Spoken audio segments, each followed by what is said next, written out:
সিলেটবাসী সবাই রাস্তায় নেমে গেছে সরওয়ার আলম সাহেবের জন্য, কিন্তু আমাদের সাবেক বর্তমান মন্ত্রী এমপিরা ওনারা মুখে কুলুপ এঁটে বসে আছেন। এই জন্যই তো আমরা বলি নৌকা আর দানের শীষ দুই সাপের একই বিষ। আমরা নীতির পরিবর্তন চাই না, আমরা শুধু নেতাকে পরিবর্তন করে দেশের সফলতা খুঁজি, কিন্তু সফলতা রয়েছে নীতির পরিবর্তনের মাধ্যমে।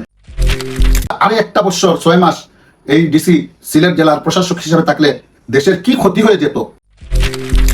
আসসালামু আলাইকুম রহমতুল্লাহ। সুপ্রিয় দর্শক শ্রোতা, সিন্ডিকেটের পাওয়ার কত তা উপলব্ধি হয়তো হয়েছে এবার আমাদের সিলেটবাসীর।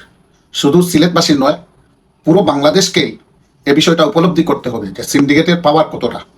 আজকে আমাদের শাহজালাল রহমতুল্লাহ আলাইহির দরগাকে কেন্দ্র করে যে পাওয়ার আমরা দেখলাম সিন্ডিকেটের, এটা অনেক দিন স্মরণ রাখতে হবে। এবং এ ব্যাপারে আমার কিছু শোনা গল্প আমি আপনাদের সাথে শেয়ার করতে চাই। প্রিয় বন্ধুরা, দরগা মাদ্রাসায় দীর্ঘদিন একজন বাবুর্চি ছিলেন। তিনি আমার বন্ধু মানুষ, বড় ভাই। তো তিনি একদিন আমাকে বলছিলেন যে ভাই, এখানে সিন্ডিকেট হলো, ওরা পুরো বৎসরটাকে কয়েকটা ভাগে বিভক্ত করে নেয় এবং একটা ভাগ রাজনৈতিক নেতা যারা ওনারা বুক করেন। স্বেচ্ছায় ওই খাদিমরা রাজনৈতিক বড় বড় নেতৃবৃন্দ যারা যারা পাওয়ারফুল ওদেরকে বৎসরের একটা ভাগ দিয়ে দেয়। যেমন মনে করেন এই যে 3 দিনে সিলগালা করা ছিল, 3 দিন পর ডেক খুলে যে টাকা এসেছে প্রায় 18 লক্ষ টাকার মতো, সাথে আরো স্বর্ণালঙ্কার আছে, তো সব মিলিয়ে প্রায় 20 লক্ষ টাকায় যাবে। তো এই টাকাগুলা মনে করেন এই 3 দিন যদি একজন এমপি অথবা মন্ত্রীর নামে বরাদ্দ থাকে, তাহলে তিনি তো এই 20 লক্ষ টাকা পেলেন। অন্য 3 দিন আরেকজন নেবে, অন্য 3 দিন আরেকজন নেবে, এভাবে তারা ভাগ করে দিয়েছে।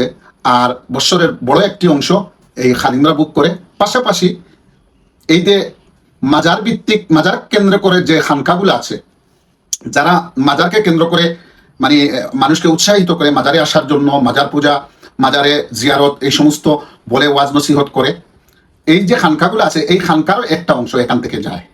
তো সিন্ডিকেটের গভীরতা কতটা ডিপে আপনারা কি অনুমান করতে পারছেন? এখন বাংলাদেশে বড় বড় যে খানকাগুলো আছে, যারা মাজারের প্রতি মানুষকে উৎসাহিত করে, ওরা এই ব্যাপারে কোনো কথা বলবে না, ওরা এর হিসাবও চাইবে না। কারণ মাগনা অর্জন কেউ তো আর বিসর্জন দিতে চায় না, চাইবে না। এবং আমাদের সিলেটের যে সকল পাওয়ারফুল মন্ত্রীরা আছেন, আমি ভাবছি ওদের নামটা মেনশন করেই বলি, তবে ওনারা তো এমপি মন্ত্রী, নাম না বললেও আপনারা একটু ধারণা করে নিয়েন। ওই মন্ত্রীরা এখান থেকে একটা ভাগ পায়। তো আমি শুনেছি বন্ধুরা, আমার একজন বন্ধু আমাকে বলেছেন, বিষয়টা যদি সরকারের সদিচ্ছা থাকে তাহলে খতিয়ে দেখতে পারেন। যদি এরকম হয় তাহলে চিন্তা করুন, 700 বৎসর এই দরগা মাজার থেকে, শাহজালালের মাজার থেকে কতটা মানে টাকা তারা ভোগ করেছে। সাথে শাহফরান রহমতুল্লাহ আলাইহির মাজার, সেখানেও দান অনুদান চলে। তো তারা এই মাজারকে কেন্দ্র করে মাগনা কত টাকা যে ভোগ করছে বৎসরের পর বৎসর। আজকে বন্যা দুর্যোগ এ সমস্ত হলে দেখা যায় বাইরে থেকে, অনেক ডিস্ট্রিক্ট থেকে সিলেটের জন্য ত্রাণ নিয়ে আসা হয়। যদি শুধু এই শাহজালাল রহমতুল্লাহ আলাইহি এবং শাহফরান রহমতুল্লাহ আলাইহির মাজারের টাকাগুলা সুষ্ঠুভাবে কোনো ব্যাংক অ্যাকাউন্টে জমা করা হতো, তাহলে হয়তো সিলেটবাসী কোনো দুর্যোগে বাইরের কোনো ত্রাণ বা সাহায্য আমাদের প্রয়োজন পড়তো না।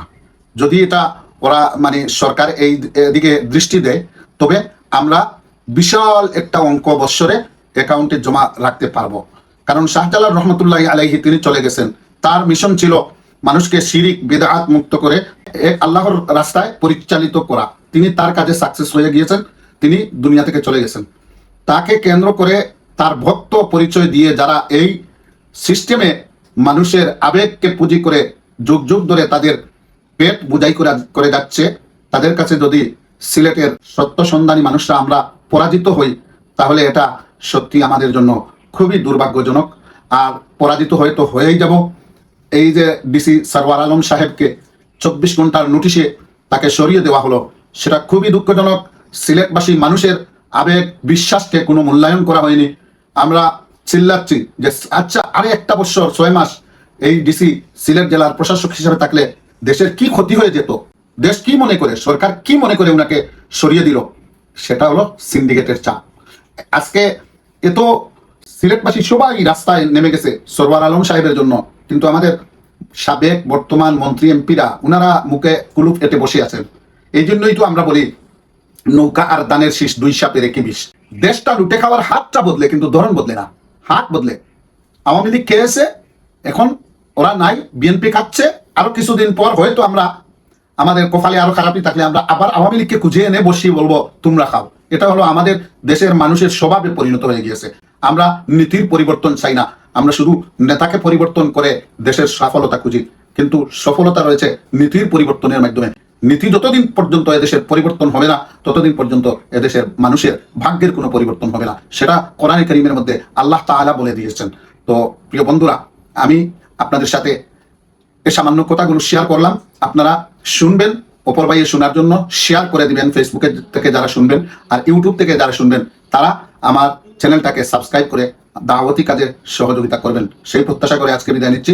দেখা হবে পরবর্তী অন্য কোনো আলোচনায়। আসসালামু আলাইকুম ওয়া রাহমাতুল্লাহ।